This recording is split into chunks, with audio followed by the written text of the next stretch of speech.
Thank you, Tony. On Friday, June 22nd, 2012, at about 5:45 p.m. in a very well-occupied parking lot in a public area at 6 Glamorgan Avenue, just south of Kennedy in the 401, a large group had gathered there for social reasons and to use the playground that were there. A loud fight occurred in that back parking lot, which was witnessed by as many as 30 or 40 people. At the conclusion of that fight, gunshots rang out, and a 30-year-old man lost his life. And that man is Ricardo Vincent. I'd like to thank Diane and Norris Vincent. They've joined me here today. I'd like to update the media and the citizens about this investigation at this time. As a result of community cooperation and good old-fashioned police work, I can tell you today that 21-year-old Orville Campbell and 20-year-old Stanton David currently stand charged with first-degree murder in relation to the death of Ricardo Vincent. This investigation is far from over. What I'd like to do is appeal to members of the community, especially in the Glamorgan area, to contact myself or Crime Stoppers in relation to those events that they witnessed that day. But more importantly, a phenomenon that concerns me a great deal, and that includes the intimidation of people in that community that occurred in the weeks and months that followed this vicious, broad daylight murder.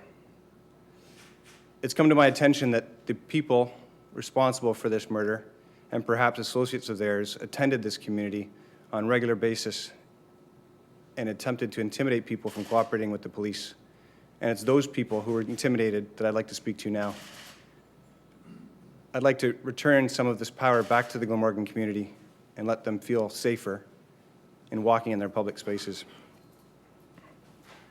Stanton David and Orville Campbell appeared in Scarborough Court today and were advised of their charges. I'd like to introduce you to Diane Vincent at this time, and she'd like to say a few words about her son.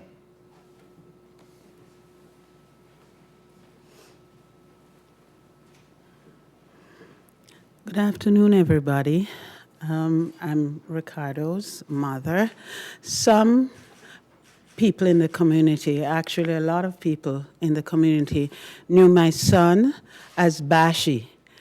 He was a part of them, as I am still a part of that community because I live there.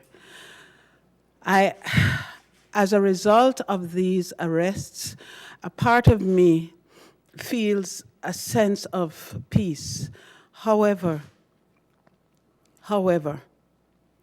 I never want anyone to go through what I'm going through now. And as a result of that, I would like the members of my community, the Glamorgan community, especially those who knew Ricardo or Bashie, who were there that Friday evening that is so ingrained in my memory, to come forward so that these two men never again have the opportunity to do to another child that what they did to my son, Bashie. I would like us all to join together as his friends, as members of the community, to ensure that the key that keeps those two behind bars never opens the door to them again. Please come forward and say and speak what you know because you were there. Thank you.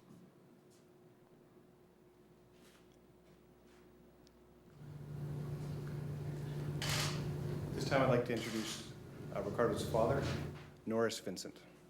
Norris? Hi, good afternoon. My name is Norris Vincent. First of all, I'd like to thank Detective Justin for the very hard work along with his colleagues. We are very confident. It's been 9 months, almost 9 months since Ricardo had passed away, but we had confidence that this day will come, and we look forward to justice prevailing. I just want to, again, as Diane just said, I just want again to appeal to the people in the neighborhood who saw exactly what happened. As I said 9 months ago, I think it's your moral responsibility to come forward.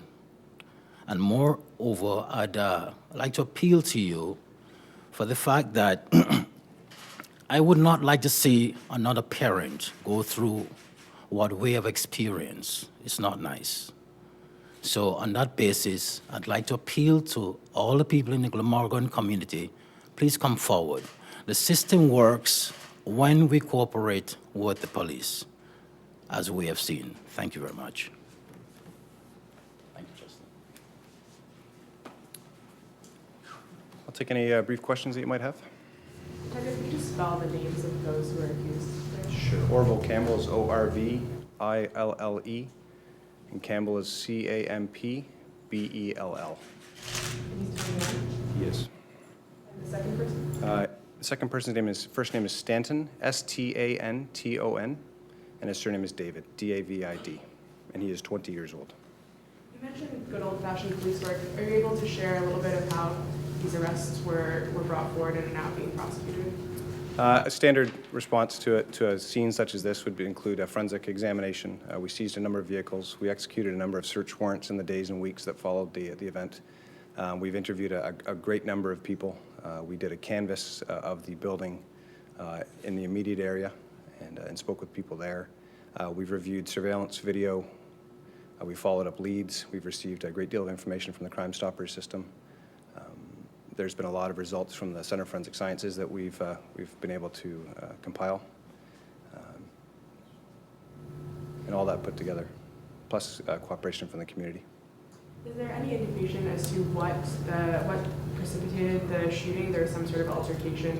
Is that important at this point? Is that something you're still looking into? It is important, and I can tell you that all the people involved in this incident, the people that were charged, as well as Ricardo, were known to members of the community. They were known to each other. It appears there was some sort of an ongoing dispute, and I'll leave it at that, between the people who stand charged with Ricardo's death and Ricardo. Sorry, the two accused were known to Ricardo? The entire group actually was familiar with each other. Everyone knew each other. 30. How many people were there? We think 30 to 40 people were in the area. Now that includes kids playing in the playground some 20 feet away. It includes people. It's a very large open back parking lot there. Can you elaborate a little bit on the intimidation that's what exactly has been going on over the last time? This is the hurdle that we're facing at the moment, because people have used the Crime Stoppers tip line properly. They've given us information that people have returned to the area in the days as soon as the next day and months after Ricardo was murdered, and almost literally went door to door, knocking on the doors and asking if they've spoken to the police. I can't begin to tell you how that offends me as a citizen and offends me as a police officer. It's urban terrorism at its worst. It literally paralyzed the Glamorgan community in fear. And although we increased our patrols of the area, we did a lot of proactive police work. You can appreciate that without the officers there 24 hours a day sitting on every single door, this kind of behavior, unfortunately, continues. I'm pleased to say today that with Stanton David and Orville Campbell in custody, that the intimidation that they alleged to have participated in has stopped. What I need now is, hopefully with that piece of confidence, members of the community will feel comfortable now in coming forward and speaking to me about what had happened last summer. What charges do they face? Are they charges for the murder as well as Right now they're currently charged with first-degree murder, and that's all. likely they will be charged with it? That will depend on the witnesses that may or may not come forward. Are you expecting any other arrests in relation to the murder, or are these two? There are other charges that we're investigating, things such as accessories and people who had knowledge that didn't cooperate. But in terms of the murder charges, this is all that we're laying, these two charges.